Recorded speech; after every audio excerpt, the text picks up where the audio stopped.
இந்த கோயிலில் யார் யார் ஆமாம் இதோ எழுதியிருக்கு பாருங்க. யார் யார் கட்டினாங்கன்னு சொல்லிட்டு ஒவ்வொருத்தரோட பேர் எழுதியிருக்கும். ஓ அத்தனை பேர் ஒரு பேரா? ஆமாம், இந்த கோயிலை சுற்றி இங்கே பாருங்க எல்லாமே எழுதியிருக்கு அந்த காலத்து மொழியில், அதாவது நம்ம தமிழ் மொழி தான். இங்கே வந்து பார்த்தீங்கன்னா நம்ம கேஸ்ட் அந்த விஷயம்லாம் பிரிக்கிறாங்க. ராஜராஜ பார்த்தீங்கன்னா யாருமே கேஸ்ட்னு பிரிச்சதே கிடையாது. இங்கே ஒவ்வொருத்தரோட பேர் பக்கத்துலேயும் சோழன்ற பேர் இருக்கும், சப்னேம் மாரி.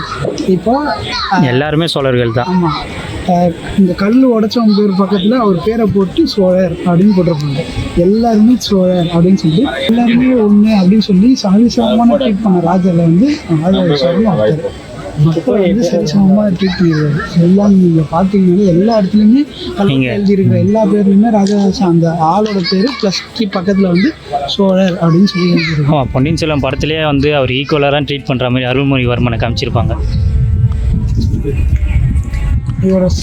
ஈவினிங் டைம் இது, ஆனால் செம்மையாக இருக்குது.